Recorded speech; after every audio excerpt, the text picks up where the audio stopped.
এটাকে স্কুলে ভর্তি করা লাগবে, এই নেতার পিছনে ঘুরুন। আজকে মুসলিম সমাজের আরো অধঃপতনের কারণ, একটা ছেলে একটা মেয়ে রাতের অন্ধকারে ব্যভিচার করেছে, বিচার করছে নেতা। ব্যভিচারে সাজা ও কি বোঝে? ও বিচার করবে আব্দুল কাদের সাহেব, ও কি বোঝে টাকা? ও কি জেনার বিচার কি বুঝে? একটা ছেলে তার স্ত্রীকে 3 বার বলে দিয়েছে তোকে তালাক তালাক তালাক তালাক, তোর গোষ্ঠীর তালাক। গ্রামের মোড়ল গিয়ে বিচার করছে, বলছে তালাক বলে দিয়েছে। তালাকের বিচার মোড়ল কি বুঝবে? ও ক পাতা মৌলভী সাহেব পড়েছে, তালাকের বিধান জানে ও? ও নেতাগিরি হতে পারে, কিন্তু এই বিচার ওর করার অধিকার কে দিল? একদম সাবধানে থাকবেন, এদের পিছনে ঘুরবেন না। যতই ডাকুক এদের পিছনে ঘুরবেন না। আপনি তো 250 গ্রাম চালের ভাত খান, এত টেনশন কিসের? 250 গ্রাম চালের ভাত খেতে পারেন, এত টেনশন কিসের? সমুদ্রের তলে একটা মাছ থাকে নীল তিমি, বইয়ে পড়েছি, সত্য মিথ্যা জানি না, তার ওজন 5000 টন। প্রত্যেক দিন তার বাচ্চাকে দুধ দিতে হয় 40 মণ, আর নিজে প্রতিদিন খায় 63 টন করে। 63 টন খাদ্য দেয়। ও কোনোদিন ফ্ল্যাগ নিয়ে ঘরে দেখেছেন? হ্যাঁ, যে 63 টন খাদ্যর যোগান দিতে পারে, সে 250 গ্রাম চালের যোগান দিতে পারে না আপনাকে? পারে কি পারে না? মিথ্যুকদের পিছনে ঘুরে জীবন নষ্ট করবেন না, এটা আপনার কাছে আমার বিনীত অনুরোধ। একদম এদের থেকে দূরে থাকবেন। আল্লাহ তাআলা বলছেন ওয়া ইন্নাকা লাআলা খুলুকিন আযীম, নিশ্চয়ই আপনার উত্তম চরিত্র। বেঈমান মুশরিকরা যতই বলুক, আপনার উত্তম চরিত্র।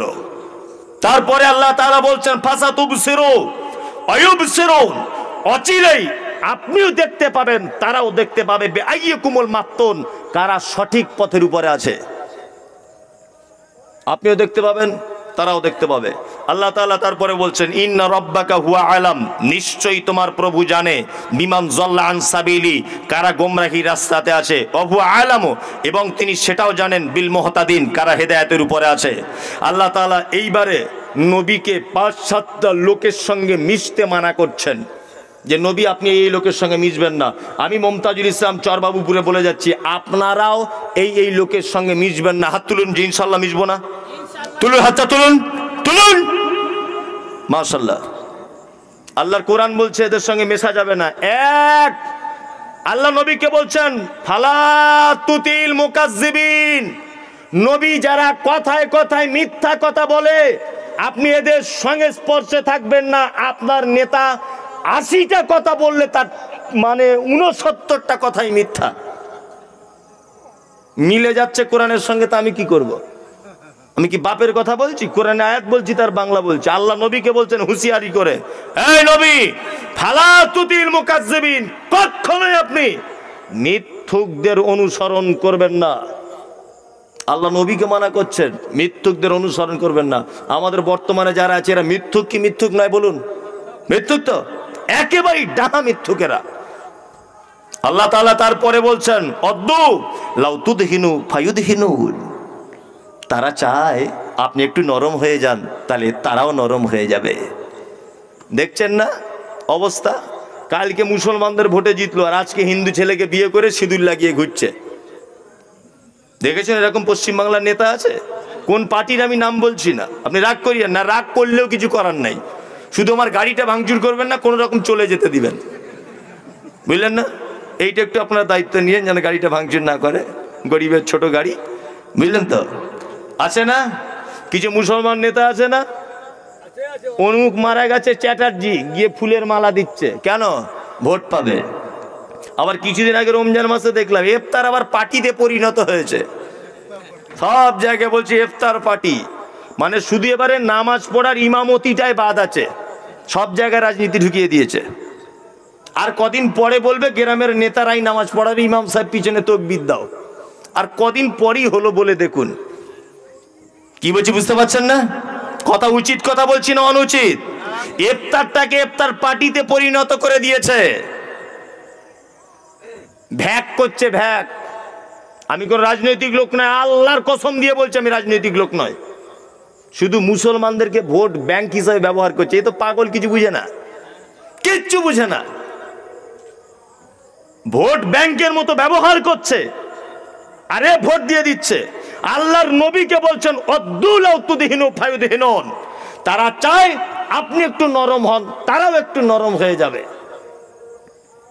তার মানে নরম মানে আল্লাহর নবী ঠিক এইভাবে বলবে, আবু জেহেল চাচা তুমি তোমার 360টা দেবদেবীর পূজা করো, আমি আমার আল্লাহর পূজা করি, তোমার সঙ্গে আমার কোনো ঝামেলা নেই। কোনো ঝামেলা হতো? কোনো হতো ঝামেলা? হতো না। যখনই বলেছেন 360টা তোমার আল্লাহ মিথ্যা, তখনই তো ঝামেলা শুরু হলো। তাহলে আল্লাহ নবী সাল্লাল্লাহু আলাইহি ওয়াসাল্লাম নরম হয়েছিলেন? হয়নি। আমাদের কিছু মুসলমান নেতাদেরকে দেখছে, মুসলমান যুবককে দেখছে, বক্তব্য উঠে মঞ্চে উঠে বলছে, দেখছে হিন্দি এলাকায় উঠে বলছে নমস্কার, বলছে না? আবার মুসলমান এলাকায় চ্যাটার্জি মুখার্জি এসে এরকম করে ঘোমটা দিয়ে বলছে আসসালামু আলাইকুম। কি সাইজ রে বাবা সালামের! হ্যাঁ, এই যে সেটিং করছে। আল্লাহর কোরআন বলছে অদ্দুলাউ তুদহিনু ফায়ুদহিনুন, নবী আপনি কখনোই আপোষ করবেন না ওদের সাথে, তাতে ওরা আপনার সাথে থাক আর আপনার সাথে নাই থাক, আপনি ভোট পেলেন আর নাই বা পেলেন, চরিত্র আপনি বৈশিষ্ট্য কখনো হারাবেন না। আপনি থানার বড় বাবুর সঙ্গে দেখা করতে গেছেন, আপনি গিয়ে কথা বলেন কেন? নমস্কার স্যার আসছি, এটা কেন বলতে হয়? আপনি নমস্কার বলবেন কেন? ও কোনোদিন আপনার কাছে এসে বলে আসসালামু আলাইকুম? বলে? মুসলমান এটা করে। চরিত্র পাল্টাবেন না, বৈশিষ্ট্য পাল্টাবেন না। আল্লাহ তাআলা নবীকে বলছেন কখনো সেটিং করতে যাবেন না ওদের সঙ্গে। সামান্য কিছু উপকার পাওয়ার জন্য মাথা নত করবেন না। আমরা বীরের জাতি, মাথায় থাকবে এটা। সামান্য জিনিসের জন্য মাথা নত করবেন না। মুঝে মঞ্জুর नहीं कि मैं किसी का शिकायत करूं, मगर बात ही से बात निकल आती है तो मैं क्या करूं। ইচ্ছা হয় না আপনার বিরুদ্ধে কোনো কথা বলবো, কিন্তু আপনি যে আমার খুব দরদি মুসলিম ভাই, আপনি ভুল পথে চলছেন, আমার তো একটু রাগ হবেই। এই জন্য আপনার পথটাকে সোজা করার জন্য আমি মমতাজুল ইসলাম এসেছি, যাতে আপনি একটু সোজা পথে চলতে পারেন। আপনার সঙ্গে আমার কোনো শত্রুতা নেই, আপনার গ্রামের ভোটার তালিকায় আমার নাম নেই, আপনার জমির পাশে আমার জমি নেই, আপনার বেটির সঙ্গে আমার বেটার বিয়ে দেওয়ার সম্পর্ক নেই, আপনার সঙ্গে আমার আত্মীয়তার সম্পর্ক নেই, শুধু আপনি আমার দিনী ভাই। এত ছোট বড় করে বলছি এই কারণে, যাতে আপনি সঠিক পথে ফেরত আসতে পারেন। আপনার সঙ্গে আমার কোনো শত্রুতা নেই, আল্লাহর কসম দিয়ে বলছি, কোনো রাজনৈতিক নেতার উপর আমার রাগ নেই। আপনাকে আমি ভাবাতে চাইছি, আপনি ওদের পিছনে ঘুরিয়ে নিজের জিন্দেগি বরবাদ করিয়েন না, একদম নিজের জীবন বরবাদ করিয়েন না। আল্লাহ তাআলা তারপরে বলছেন ওয়ালা তুতি কুল্লা হাল্লাহিম মাহিন, যারা কথায় কথায় কসম করে, কথায় কথায় কসম করে, আপনি ওদের কাছে যাবেন না। হাম্মাজিম মাশাইম বিনামিন, আর পরনিন্দা গীবত, মান্নাইল লিল খাইরি মুতাদিন আসিম, যারা ভালো কাজে বাধা প্রদান করে। গীবত যারা পরনিন্দা করে, আপনি এদের সঙ্গে স্পর্শে যাবেন না। পরনিন্দা করে কি করে না? হ্যাঁ, পরনিন্দা করে, শুধু পরনিন্দার গীবত। আল্লাহ নবীকে বলছেন আপনি এদের সঙ্গে মিশবেন না। গীবত মারাত্মক বড় পাপ। কত বড় পাপ আপনাকে একটা হাদিস শোনাবো, চলুন তাহলে শুনুন। আল্লাহ নবী সাল্লাল্লাহু আলাইহি ওয়াসাল্লাম মিরাজের রাত্রিতে জিবরিলের সঙ্গে চলছেন, রাস্তাতে অনেক ঘটনা, তার মধ্যে একটা ঘটনা, দুটো ঘটনা আপনাকে বলছি। আল্লাহ নবী বলছেন আমি যেতে যেতে দেখলাম একটা লোককে যেন রক্তের নদীতে ফেলে দেওয়া হয়েছে, আর রক্তের নদীর পানিটা যেন টকবক করে যেন ফুটতেছে, আর ওই লোকটা বাঁচার জন্য সে যেন নদীর পাড়ের দিকে হেঁটে হেঁটে যেন আসতেছে। কিছু ফেরেশতাদেরকে দেখলাম তাদের হাতে যেন কুইন্টাল কুইন্টাল পাথর রয়েছে, ওই লোকটাকে মাথায় পাথর মেরে দিচ্ছে। ওই লোকটার মাথাটা ভেঙে চৌচির হয়ে যাচ্ছে, আবার মাথাটা সঙ্গে সঙ্গে ভালো হয়ে যাচ্ছে। আমি জিবরিলকে জিজ্ঞাসা করে বললাম, জিবরিল রে, এটাকে, যে লোকটাকে এই রকম ভাবে সাজা দেওয়া হচ্ছে, জিবরিল বলছে এটা আর কেউ নয়, এটা আপনার উম্মতের ওই লোকটা যে সুদের টাকা খেত। সুদের টাকা অবশ্য মুর্শিদাবাদে সব সিস্টেম নেই, আপনাদের এখানেও আছে। আমি ভাবছি না হয়তো আমাদের দিকে আছে, তা আপনাদের দিকেও আছে। বাহ বাহ বাহ। যদিও বা বাকি টাকি ছিল, তা আর এখনকার দিনে বাকি নেই। আমরা সুদখোর বলতে কাকে বুঝি? আব্দুল কাদের সাহেবের সঙ্গে ভালো সম্পর্ক আমার, আর তো কাউকে চিনি না, ওই জন্য বারবার ওনার নামটাই করছি। উনি আমার অনেক জলসার, আমি তখন অনেক ছোট বয়সের বক্তা, লালগোলার দিকে আসতাম, উনি তখন থেকেই সভাপতি, তখন থেকে ওনার বিয়ের মাদ্রাসায় অনেকবার এসেছি, কাবিলপুরে ওখানে উনি সভাপতি, সব জায়গাতে। আল্লাহ ওনাকে হায়াতে তাইয়্যিবা দান করুক, আমিন। তা আমরা দুজন সুদখোর, ধরে নেন বোঝানোর জন্য বলছি। কেমন সুদখোর? না, আব্দুল কাদের সাহেব গরুর ব্যবসা করে, আমিও গরুর ব্যবসা করি, গরুর হাটে দুজনা। আমি ওনাকে 2 লাখ টাকা দিলাম, আর উনি পরের হাটে আমাকে 2.5 লাখ টাকা দিলেন। এটা দেখতে পেল চরবাবুপুরের আবদুল্লাহ। আবদুল্লাহ এসে মসজিদ থেকে বার হয়ে বলছে, ওরে মৌলভী সাহেবদের কীর্তি শুনেছিস? যে কি বলছে, হাটে গিয়ে সুদের টাকা খাই দুজনা। গোনাগুনি করছিলাম, এই মাত্র দেখে এলাম। যে তাই? যে পাকা সুদখোর। আমরা এই লোকটাকেই শুধু সুদখোর বলি, গ্রামে ওপেন যারা সুদে টাকা খাটায়, তাই তো? হ্যাঁ, কত লোক সুদ খাচ্ছে বর্তমানে আপনাকে দেখাবো। ব্যাংকের বই আছে তো, সবার অ্যাকাউন্ট আছে তো, 1 লাখ 2 লাখ 3 লাখ টাকা, 50,000 টাকা, আজকে 6-7 মাসে 1 বছর ব্যাংকে জমা আছে তো, কম বেশি লোকের আছে না? ব্যাংকের বইটা একবার আপডেট করে দেখবেন তো, ওর ওখানে ঘর ঘর টানা আছে, কত তারিখে টাকা জমা দিয়েছেন তার ঘর আলাদা, কত তারিখে তুলেছেন তার ঘর আলাদা, কত টাকা সুদ দিয়েছে ব্যাংক তার ঘর আলাদা, টোটাল কত টাকা ব্যালেন্স আছে তার ঘর আলাদা। একটা লোক বলুন যে 1 লাখ টাকা জমা ছিল, 1 বছরে 700 টাকা সুদ হয়েছে, ওই টাকাটা তুলে ফেলে দিয়েছি, একটা লোক বলুন। আলহামদুলিল্লাহ, 1 জন, 2 জন, 3 জন, আর কেউ তুলতে পারছেন না, মানে মালে গোলমাল, ধরে নিতে হবে যে। তাহলে আপনি ডাইরেক্ট সুদ না খেলেও ওই যে একটু ঘুরিয়ে দিয়ে খান। অবশ্যই কাল সকালবেলাতে আপনার কাজ হচ্ছে ব্যাংকে গিয়ে একবার বইটাকে ভালো করে সাফ করে নেওয়া। যদি না করেন, সুদের 73টি ভাগ পাপের, তার মধ্যে ছোট যে পাপ সেটা হচ্ছে মায়ের সঙ্গে ব্যভিচার করলে যে পাপ হয়। আস্তাগফিরুল্লাহ, এত মারাত্মক পাপ। এই পাপ থেকে আমি আপনি কেউ বাঁচতে পারছি? বাঁচতে পারছি না। অবশ্যই আল্লাহ আমাদেরকে হেফাজত করুক, আমিন। আর তারপরে পরে আর একটা ব্যাপার, আমরা এমন এক দেশে বসবাস করি যে দেশে টোটাল সিস্টেমটা সুদের উপরে, তাই না? একটা গাড়ি কিনবেন, একটা কিছু কিনবেন, সব ইন্টারেস্ট সুদের ব্যাপার আছেই। আল্লাহ আমাদেরকে এই সমস্ত দিক থেকে বাঁচিয়ে নিক, আমিন। বিশ্ব নবী জনাবে রাসূলুল্লাহ সাল্লাল্লাহু আলাইহি ওয়াসাল্লাম তিনি বলছেন, আমি আর একটু এগিয়ে গেলাম। আল্লাহ নবী বলছেন, আমি আর একটু এগিয়ে গেলাম। এগিয়ে যাবার পরে দেখতে পেলাম একটা লোকের হাতের নখগুলো যেন তামা দিয়ে তৈরি করা, নিজের নখ দিয়ে নিজের মাংসগুলো যেন ছিঁড়ে ছিঁড়ে ফেলছে, নিজের গোশতগুলো যেন ছিঁড়ে ছিঁড়ে ফেলছে। আমি জিবরিলকে বললাম, জিবরিল, এই লোকটিকে নিজের নখ দিয়ে নিজের চামড়াগুলোকে ছাড়িয়ে ফেলছে। জিবরিল বলছেন, আল্লাহর নবী, এটা আর কেউ নয়, এটা আপনার উম্মতের ওই লোকটা যে চুগলখড়ি করে বেড়াতো, যে গীবত করে বেড়াতো, পরনিন্দা করে বেড়াতো। এই লোকটার অবস্থা আজকে এই কিয়ামত পর্যন্ত এই লোকটার একই রকম সাজা হতেই থাকবে, হতেই থাকবে। গীবত আমি তো বলে দিয়েছি এর আগেও, 2টো দোকানদারদের জান্নাতে যাওয়া খুব বিপদ। 2টো দোকানদারের, 1 চায়ের দোকানদারদের আর 2 মুদিখানার দোকানদারদের, এদের জান্নাতে যাওয়া খুব মুশকিল। যদি বলছেন কেন? চায়ের দোকানদার যারা চা করে বিক্রি করে ঢেলে গ্লাসে বা কাপে ঢেলে, এদের জান্নাতে যাওয়া খুব বিপদ। যদি বলছেন কেন? কেনটা হলো, চায়ের ব্যবসা করছে, 4-5টা টেবিল চেয়ার সামনে দিয়ে রেখেছে আর বসে আছে সব মুরব্বী লোকেরা, জি, আর বসে বসে শুধু এই কথাই বলছে, আরে ফটিকের বেটির খবর কি? 4-5 দিন দেখা যায় না, মনে হয় কোথাও গেছে নাকি। অমুকের বউ কি ব্যাপার বলতো, ফোনে কার সাথে কথা বলে? আচ্ছা, ওই যে 2 তলা বাড়ি করলো মফিজুল, মানে টাকা পয়সা কোথাও ঝেড়ে এনেছে। হ্যাঁ, এইসব আলোচনা, শুধু গীবত আর গীবত। আর গীবতের আসর জমানোর জন্য দোকানদার নিজে দায়ী। কি বলছি বুঝতে পারছেন না? মুদির দোকানদার যারা আছেন, মাল নেবে, মানুষ চলে যাবে, বসার প্লেস দেবেন না, বসলেই ওই জায়গাটা গীবতের জায়গা হিসেবে পরিগণিত হবে। মারাত্মক বড় পাপ।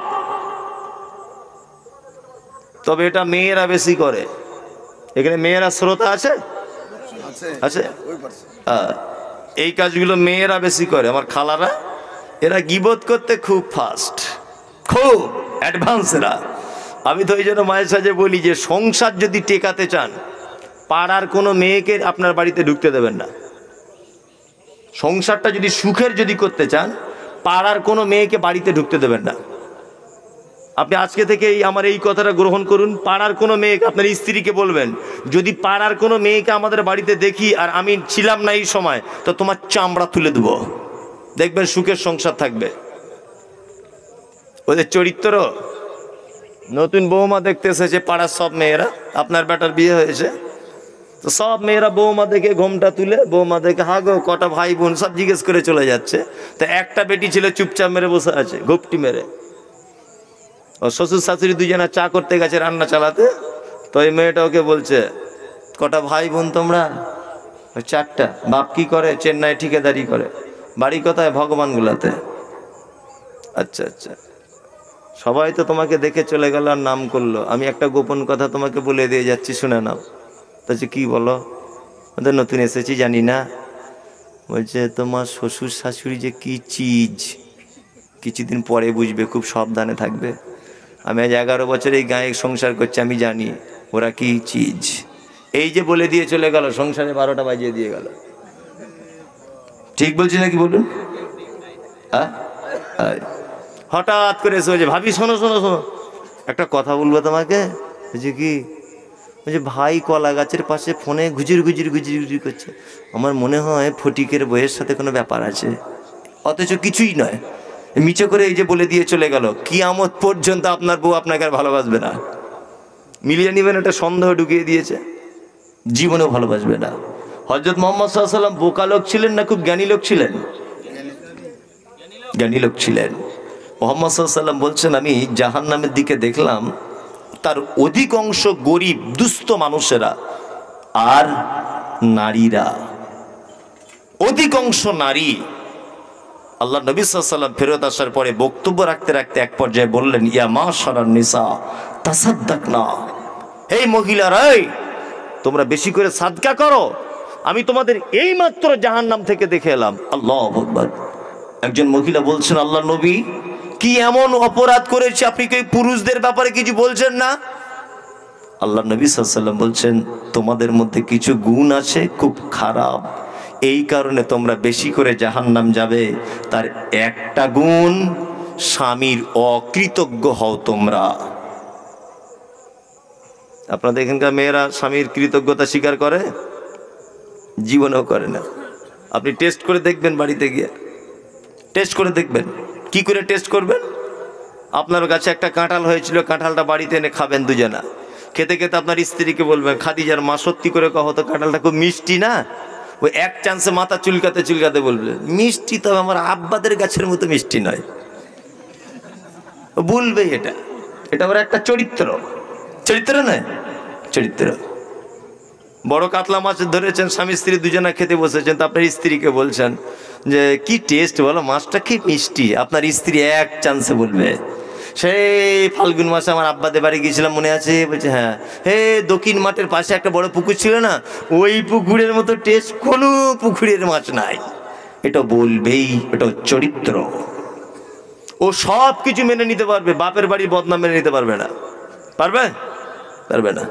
আজকে রাতে গিয়ে টেস্ট করবেন, আপনি স্ত্রীকে শুয়ে শুয়ে বলবেন, তোমার হাতের রান্না কি স্বাদ, মনে হচ্ছে আঙুল চেটে খায়। তোমার গোলাপি ঠোঁটের হাসি, তোমার আড়ে আড়ে দেখা, কোমর দোলানো কেশ, মুচকে মুচকে হাসি, কোমর দোলানো চলন আমাকে প্রেমে পাগল করে দেয়। তোমার সব ভালো। ঠিক বালিশে মাথা দেওয়ার আগে এই কথাটা বলবেন, তোমার সব ভালো, তোমার আব্বারা কিন্তু লোক খুব খারাপ। এটা আজকে বলবেন তো, নয় গলা টিপবেন, নয় সকালে দেখবেন দানা ওষুধ খাইয়ে পানির সাথে মেরে দেবেন। পরীক্ষা করে দেখবেন, আজকে খুব খাতারনাক। জি, ওরা বাপের বাড়ির বদনাম সহ্য করবে না, যা পারবেন করুন। দুই, আল্লাহ নবী সাল্লাল্লাহু আলাইহি ওয়াসাল্লাম বলেছেন, অল্প জিনিসে ওদের মন উত্তর হয় না, অল্প জিনিসে মন ভরে না। তিন, গীবত, পরনিন্দা বেশি করে করে। এই যে জলসা শুনতে এসেছে, ভাবছেন ফেরেশতারা বসে আছে নাকি? একটা মেয়ে আর একটা মেয়ে বলছে বুবু তোকে একটা কথা বলবো। বলছি কি বল? মমতাজুল ইসলামের মৌলবীর বেটি আর ফটিকের বেটার ঘটনা শুনেছিস? বলছে না তো বুবু শুনিনি। বলছে আল্লাহর কসম করে কহ কাউকে বলবি না। বলছে আমার নানির কসম কাউকে বলবো না, আর আল্লাহর কসম বলছি কাউকে বলবো না, তুই বিশ্বাস করে বল না একবার। না বিশ্বাস করে বলে দিয়েছে, দেখ রাস্তাতে এই ব্যাপার ধরা পড়ে গেছে দুজনে, মমতাজের বেটি আর ফটিকের বেটা।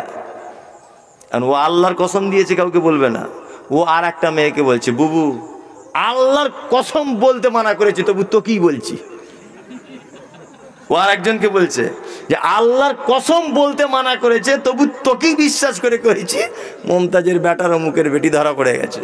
দেখবেন এইরকম করে গোটা প্যান্ডেলের মেয়েরা জেনে গেছে, এটা ওদের চরিত্র। কি বলছি বুঝতে পারছেন না? অনেক কারণের আর একটা কারণ, স্বামীর সঙ্গে ভালো ব্যবহার করে না, প্রেম ভালোবাসা নেই। আছে আছে ভালোবাসে, ভালোবাসা আসবেই কি করে? বিয়ের আগেই ঠিকে নিয়েছেন, কত টাকা দিবেন বলুন, আর রাস্তার ধারে জমি আছে কিনা দেখছে বারবার, মরে গেলেই বুড়ো পাবে ও, তাই না? তা ওই বউ আর ভালোবাসে? আগেকার দিনে গল্প শুনেছি যে স্বামীরা বউকে ধরে মারত, এখন আবার শুনছি যে বউরা স্বামীকে ধরে মারছে। হ্যাঁ, ঘটনা ঘটছে না? যদি প্রমাণ না পান তা মুর্শিদাবাদের শফিকের ক্যাসেট শুনবেন ইউটিউবে, দেখবেন অভিনয় করে দেখাচ্ছে বউরা স্বামীকে ধরে মারছে। আহা, বিশ্ব নবীর চরিত্র যদি আমাদের ভিতরে থাকতো এই ঘটনা ঘটতো। আল্লাহ নবীর আর আয়েশা, আম্মা জান আয়েশা বলছেন যে গেলাসে আমি পানি পান করিতাম, পান করা হয়ে গেলে নবীকে দিতাম, দেখিতাম আমিও গো নিজে নয়নেতে, ওখানে মুখ লাগায়া নবী পান করিতেন। গোস্ত খেয়ে হাড্ডিগুলো ফেলিয়া দিতাম, চুষে চুষে খেত নবী চোখেতে দেখিতাম। এত প্রেম ছিল, এত ভালোবাসা ছিল। আল্লাহর নবীর বিবি আম্মা জান আয়েশা বলছেন আমি গেলাসে যে জায়গাটায় মুখ লাগিয়ে পানি পান করেছি আল্লাহর নবীকে দেখেছি, ওই জায়গাটাতে মুখ লাগিয়ে পানি পান করেছে, আমি গোশতকে হাড্ডিটা ফেলে দিয়েছি, আল্লাহর নবীকে দেখেছি ওই জায়গাটায় হাড্ডিটা তুলে নিয়ে মুখের ভিতরে দিয়ে চিবিয়ে চিবিয়ে রস বার করে করে খেতেন। এত প্রেম আছে। আপনার আঁটু খাবে কি করে? হারামকো সারাদিন বিড়ি টানছে, মুখের গন্ধতে ঘুম হয় না, ওর বউ ওর পাশে থাকে কি করে? এটা আমার আশ্চর্য লাগে যে থাকে কি করে ওর পাশে। হ্যাঁ, আশ্চর্য ব্যাপার, সারাদিন বিড়ি টানছে, ওর মুখের যা গন্ধ, আল্লাহু আকবার। আল্লাহ নবী সাল্লাল্লাহু আলাইহি ওয়াসাল্লাম বলছেন নারী গীবত করো, এই কারণে জাহান্নাম চলে যাবে। গীবতের কথা বলতে গেলে মাঝখানে এতগুলো কথা বলে দিলাম।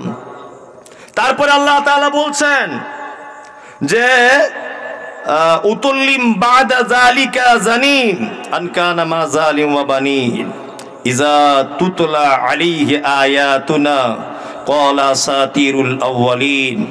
আল্লাহ তাআলা একাধিক ব্যাপারে বলছেন যারা মালের গৌরব করে, যারা আত্মঅহংকার, মালের গৌরব, বংশের গৌরব, আল্লাহ নবী মুহাম্মদ সাল্লাল্লাহু আলাইহি ওয়াসাল্লামকে বলছেন কখনোই নয়, আপনি এদের ধারে পাশে যাবেন না। যদি চলে যান তাহলে বড় বিপদ হয়ে যাবে আপনার, বড় বিপদ। আল্লাহু আকবার। এই যে কথাগুলো আপনাদের সামনে বললাম এতক্ষণ ধরে, নবী মুহাম্মদ সাল্লাল্লাহু আলাইহি ওয়াসাল্লামকে আল্লাহ সুবহানাহু ওয়া তাআলা মানা করে দিয়েছেন যে এই এই এই এই জিনিসগুলো আপনি করতে পাবেন না। আপনাকেও আমি বলে যাচ্ছি আপনি এই এই জিনিসগুলো করতে পাবেন না। আপনি কি করতে রাজি আছেন? রাজি আছেন করতে? জি, পারবেন না, মানতে পারবেন না আপনি। এইবার আপনার ব্যাপারে যারা মানবেন না তাদের ব্যাপারে দুটো একটা কথা বলছি, খুব মন দিয়ে শুনুন এবার, এটা খুব ইম্পর্টেন্ট কথা। এতক্ষণ যা শুনেছেন ধরে নেন সব ভুলে যান, এই কথাটা শুনে আস্তে আস্তে করে উঠতে থাকবেন, বাড়ি চলে যাবেন একটা করে। আচ্ছা, পৃথিবীতে অনেক প্রাণীর নাম শুনেছেন, তার মধ্যে একটা প্রাণী আছে তার নাম কুকুর। এটা একটা মারাত্মক প্রাণী না? মারাত্মক প্রাণী, খুব খাতারনাক। এই যদি কোনো পাত্রে যদি মুখ লাগিয়ে দেয়, একবার পানি দিয়ে ধুবেন বিষ যাবে না, দুইবার বিষ যাবে না, তিনবার বিষ যাবে না, চারবার বিষ যাবে না, ছয়বার বিষ যাবে না, 7 বারের মাথাতে ওকে মাটি দিয়ে মেজে ভালো করে ধুতে হবে, তারপরে তার বিষ যাবে। 1 2 আল্লাহ নবী বলেছেন, কোন মানুষ যদি বাড়িতে একটা কুকুর যদি পালে, প্রত্যেক দিন সকাল হলে তার আমলনামা থেকে 2 কিরাত সমপরিমাণ নেকি মাইনাস করে দেওয়া হবে। 2 কিরাত মানে ধরে নেন 2টি উহুদ পাহাড়ের সমান নেকি মাইনাস করে দেওয়া হবে। 2টি উহুদ পাহাড়ের সমপরিমাণ নেকি আমি আপনি কি অর্জন করতে পারি? পারি না। আল্লাহর নবী বলেছেন, কোন মানুষ যদি মারা যায়, জানাজা যদি কেউ পড়ে, একটা উহুদ পাহাড়ের সমান 1 কিরাত সমপরিমাণ ধরে নেন একটা উহুদ পাহাড়, কেউ যদি মাটি দেয় আর একটা উহুদ পাহাড় ধরে নেন, জানাজা কবে হবে? তারপরে 2টা উহুদ পাহাড়ের অফারের নেকি পাবেন। কিন্তু আল্লাহর নবী বলেছেন, বাড়িতে যদি কেউ ঢং করে, কেউ যদি ইচ্ছা করে কুকুর যদি পালে, তাহলে প্রত্যেক দিন তার সকালবেলাতে 2টা উহুদ পাহাড় সমপরিমাণ নেকি মাইনাস করে দেওয়া হবে। মারাত্মক খাতারনাক জিনিস না?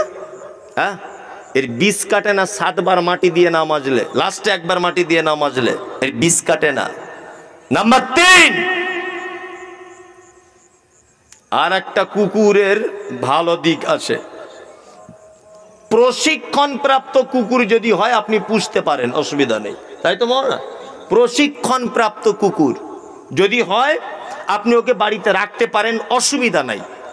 আপনার প্রয়োজনে ছাগলের খামার, গরুর গোয়াল বা ধান জমি কিছু আগল দেওয়ার জন্য রাখতে পারেন, প্রশিক্ষণ প্রাপ্ত হতে হবে। কুকুর এর 2টো দিক ভালো, একটি দিক, এই 2টো দিক খারাপ, একটি দিক ভালো। এবার একটা কথা বলি, আর একটা প্রাণীর নাম বলি, কি? তার নাম উট। উটের নাম শুনেছেন তো? উটের ব্যাপারে আল্লাহ কোরআনে আজীব কথা বলেছেন। কি? আমাদের রয়্যাল বেঙ্গল টাইগার সব থেকে দামি প্রাণী তো আমাদের কাছে। সুন্দরবনে বেড়াতে গেলে দেখতে পাবেন, কলকাতা চিড়িয়াখানাতে। আল্লাহ বাঘের ব্যাপারে কিছু বলেনি, কোরআনে আল্লাহ বাঘের ব্যাপারে কিছু বলছেন না। সব থেকে চালাক প্রাণী, বুদ্ধিমান প্রাণী তার নাম কি? শিয়াল। এর ব্যাপারে আল্লাহ কোরআনে কিছু বলেনি। সব থেকে বিষাক্ত হায়ানাক, তাই না? এর ব্যাপারে আল্লাহ কোরআনে কিছু বলেনি। আল্লাহ কোরআনে বলছে একটা আজীব কথা, কি? আফালা ইয়ানজুরুনা ইলাল ইবিলি কাইফা খুলিকাত। আফালা ইয়ানজুরুনা, তোমরা কি তাকিয়ে দেখছো? তোমরা কি তাকিয়ে দেখো না? কাইফ ইলাল ইবিলি, উটির দিকে, কাইফা খুলিকাত, কেমন করে তাকে বানালাম। আল্লাহ বলছে, উটের দিকে কি তোমরা তাকিয়ে দেখো না কেমন করে ওকে বানানো হয়েছে? কেমন করে? তাহলে একটু তাকানো যাক। এইবার আমি আপনাকে বই থেকে কিছু কথা বলছি, এটা হাদিস কোরআনের নয়। উট সম্পর্কে আমি যা পেয়েছি তথ্য, পৃথিবীতে একটা প্রাণী আছে যে এক জায়গায় দাঁড়িয়ে 1300 কিলোমিটার রাস্তার দূরের জিনিস দেখতে পায়, তার নাম উট। কত?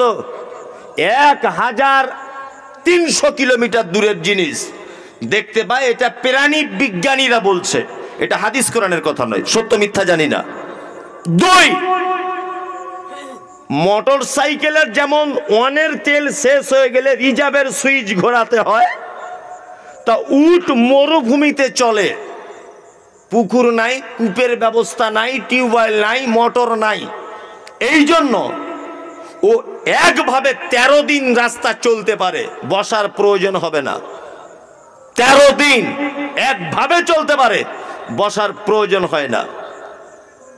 3, উটের পিঠের উপরে নাকি আলীর কবর, কিছু কিছু বক্তারা ইউটিউবে বলছে না, যে বলছে ওর বাপের কবর, ওইটা হারাম করে কিছু বুঝে না। উটের পিঠের যে কুজ আছে ওটা আল্লাহ স্টক পানির রুম বানিয়েছে। জি, রিজার্ভ পানি। ওর পাকস্থলীতে যখন পানি শেষ হয়ে যায়, ওই রিজার্ভ রুম থেকে বার করে নিয়ে সিরা উপসরাতে নিজে নিজে পৌঁছে যায় আল্লাহর কুদরতে। এর আর একটা কুদরত হলো, একবার পানি পান করলে 4 দিন থেকে 5 দিন পানি পান করার প্রয়োজন হয় না। এর আর একটা গুণ হলো, পৃথিবীতে একটি প্রাণী আছে যারা আল্লাহর আযাবকে বুঝতে পারে। পৃথিবীতে একটি প্রাণী আছে যে কখনোই তার মালিকের বাড়ি ভুল করে না। পৃথিবীতে একটি প্রাণী আছে যে যার মালিককে বাঁচায় এবং নিজেও বাঁচে। মরুভূমিতে চলে, মরু হাওয়া যখন ওঠে, উট নিজে নিজে বুঝতে পেরে যায় মরুভূমিতে একটা হাওয়া আসছে। সে নিজের হাতগুলি, নিজের পাগুলি বালিতে এরকম দুলে দুলে হাঁটু পর্যন্ত পুঁতে দেয়, আর নিজে নিজে বসে যায়। তার মালিকও বুঝতে পেরে যায় মরুভূমির ঝড় উঠেছে, আমিও বাঁচবো না, আমার উটও বাঁচবে না।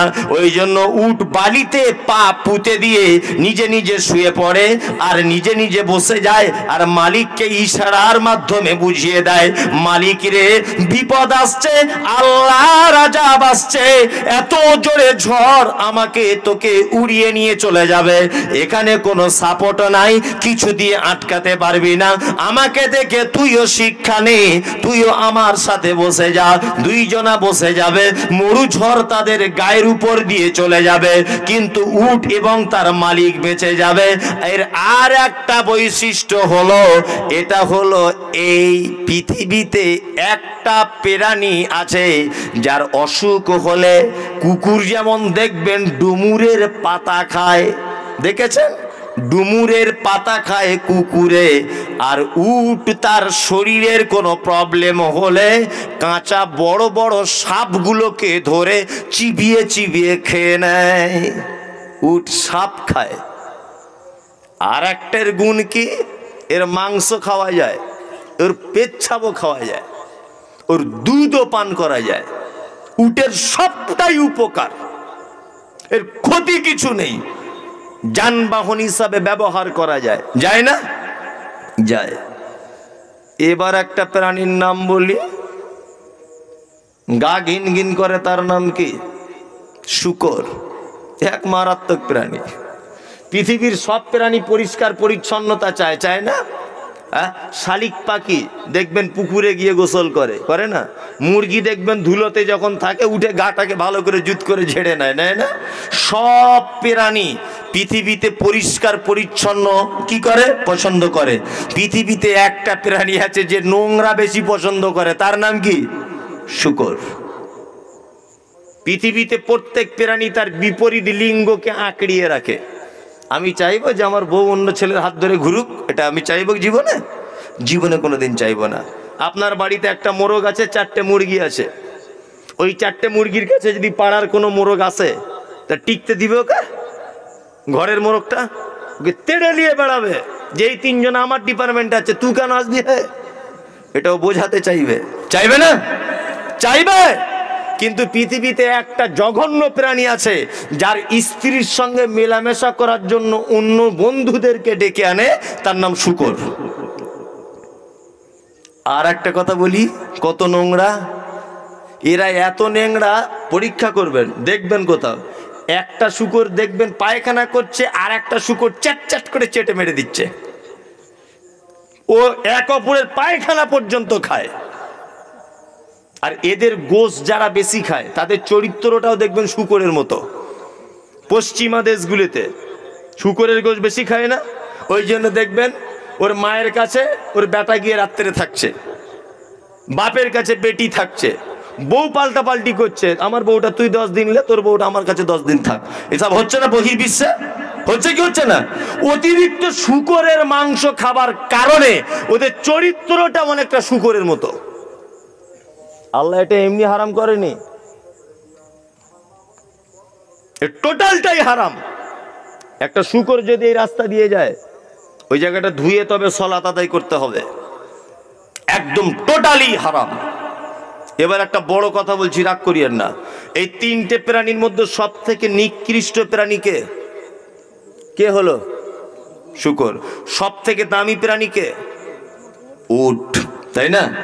আল্লাহর কোরআন বলছে ইন্না শাররাদ দাওয়াবি ইনদাল্লাহি সুম্মুম বুকমুল লাযিনা লা ইয়াকিলুন।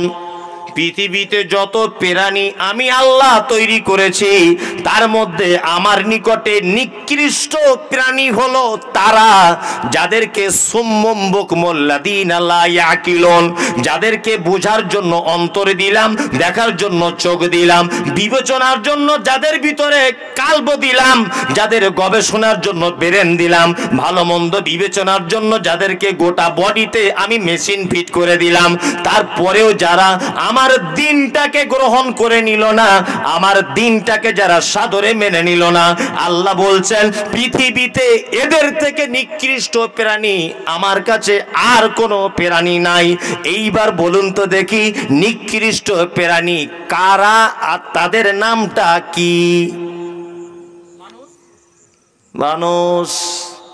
আল্লাহর কোরআন বলছে এতক্ষণ শুকর হলো সবচেয়ে খারাপ প্রাণী, আর আল্লাহ বলছে যাদের ভিতরে অন্তর দিলাম ভালো বিবেচনা কিছু করার জন্য, তারপরেও যারা আমার হাদিস এবং কোরআন মেনে নিতে পারলো না, আল্লাহ বলছে এদের থেকে নিকৃষ্ট প্রাণী আমার নিকটে আর কোনো প্রাণী নাই। তাহলে এখন নিকৃষ্ট হিসাবে বোঝা যাচ্ছে কে? মানুষ।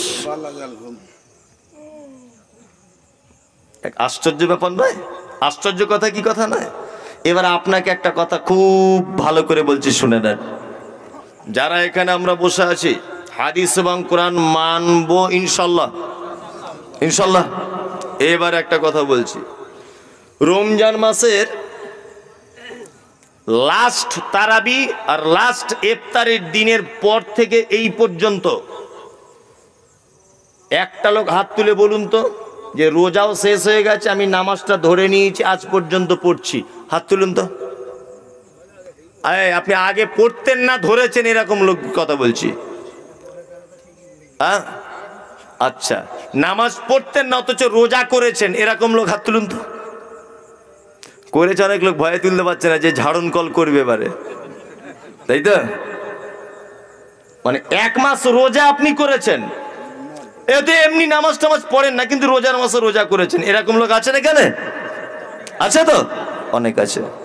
রোজা বিদায় নিয়েছে, জি, রোজা বিদায় নিয়েছে, সিয়াম বিদায় নিয়েছে, আর মসজিদের সঙ্গে যোগাযোগ রেখেছে এই 2-3 দিন। এই ইমাম সাহেব কে আছে মসজিদের, ডাক্তার বাবুকে রেখেছে যোগাযোগ। কিছু লোক রেখেছে 4-5 দিন রাখবে, মানুষের গরম গরম ভাব আছে না, গরম গরম ভাবটা কেটে গেলে ওকে আর খুঁজেই পাওয়া যাবে না। শুধু যখন জুম্মার দিন আবার চেন্নাই কাজে বেরিয়ে গেলে তার পাত্তাই পাওয়া যাবে না। যাবে? হাদিস কোরআন মানতে পারছি আমরা? পারছি না। দিন কায়েম হবে কি করে? জি, কায়েম করতে পারবেন? দিন কায়েম করতে পারবেন না। আসলে ইবাদতটা আমরা খুব চালাকি মনে করেছি। আমার খুব হাসি পায়, মারাত্মক। মায়ের সাথে ভাবি, আমার মসজিদে, মাদ্রাসার মসজিদে একটা লোক এতেকাপ করছে, 70 বছরের কাছাকাছি বয়স হবে, এতেকাপ নিয়েছিল। তা লোকটার ভিক্ষা করে খেলে সুবিধা হয়, এত গরিব, ও লোক এতেকাপ নিয়েছে। আর গ্রামের সব থেকে ধনী ধনী মানুষেরা, যাদের অ্যাকাউন্টে লাখ লাখ টাকা জমা, তারা একজনা কেউ এতেকাপে বসেনি। আপনার এলাকায় খুঁজে দেখবেন, গরিব মানুষ কেউ একজন ছেঁড়া ক্যাঁথা নিয়ে এতেকাপে বসে গেছে। গ্রামের কোনো